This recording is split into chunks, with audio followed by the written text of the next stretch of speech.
Let's talk now to Owen Paterson, former Northern Ireland Secretary, a Conservative MP, who is part of the group Leave Means Leave, which has written a letter to the Prime Minister asking her to make no more concessions. Morning to you, Mr Paterson. Hello, Nick. Morning. You heard there from Ireland's EU Minister, there is no breakthrough, they are not there yet.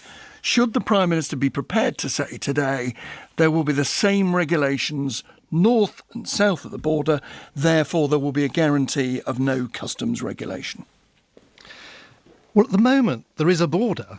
There's a tax border, there's a currency border, and there's an excise duty border. So the border exists, but it's not it's a tax point, it's not a search point. And I do think with goodwill, the issue of the border is surmountable. The amount of trade is really quite small between the two countries, the Republic of Ireland and the UK. It's 5% of Northern Ireland's exports. It's 1.6% of the Republic of Ireland's exports. A lot of it is local trade, which can be sorted with a local derogation for small businesses, and the idea of authorised economic operators can handle regular shipments of things like milk, which leave the same farm, on the same tanker, on the same road, at the same time every morning, and go to the same dairy. But you've been saying this for 9 months, and the Irish government are in the talks, and you're not, and they're not convinced. And, of course, they point out there may be a tax border, but there is not a customs border. In other words, there won't be different rules for medicines, different rules for goods, different rules for livestock, different rules for agricultural products.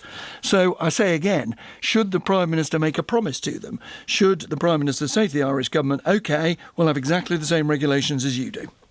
No, because down the road there probably will be some divergence so that Northern Ireland's really exciting exporting business can take advantage of the advantages of leaving the customs union and leaving the single market, where we will be able to do trade deals around the world. We might be able to improve our regulations in some areas. We might want higher animal welfare standards, for instance, something like that. Is it not inevitable, therefore, that Southern Ireland will then want a customs officer to say, we need to police these different regulatory systems. We need to check the lorries and the vans and the cars to check that they haven't got goods that breach our regulations. And as happens now, as the head of HMRC said to the Brexit committee in his evidence, a tiny number, he said about 0.5% of shipments are actually physically inspected. Nearly all this can be done at point of shipment, and there can be perfectly good protocols agreed on those sort of standards, all within WTO arrangements. You see, you say nearly all, and I was talking to Norway's foreign minister, I don't know if you heard that earlier,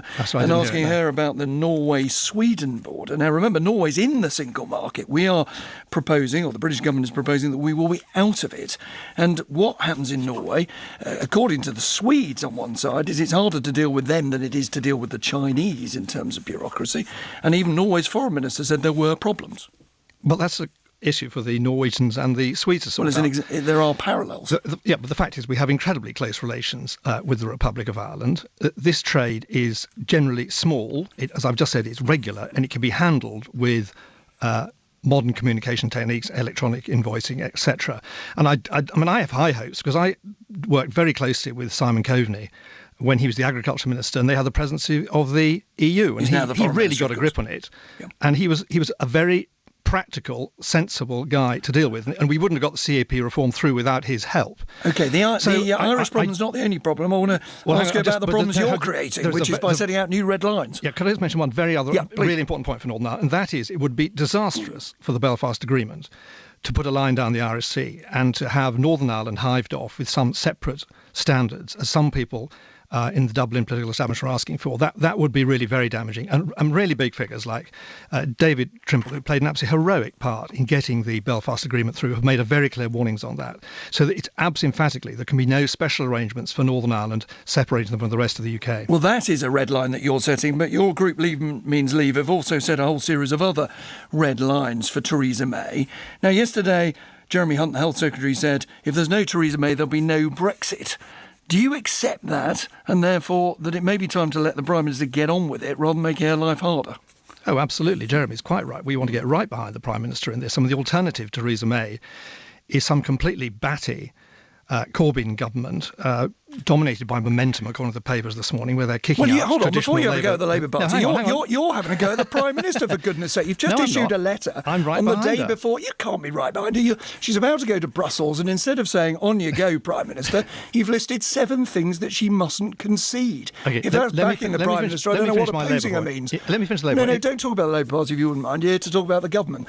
We're not talking about the Labour Party. We're talking about what you're doing to the government. Right, well, when asked, the Labour Party could not define leaving the European Sure. Union. When I asked them in the Commons the other day, on this particular question of yours, I'm emphatically behind the Prime Minister.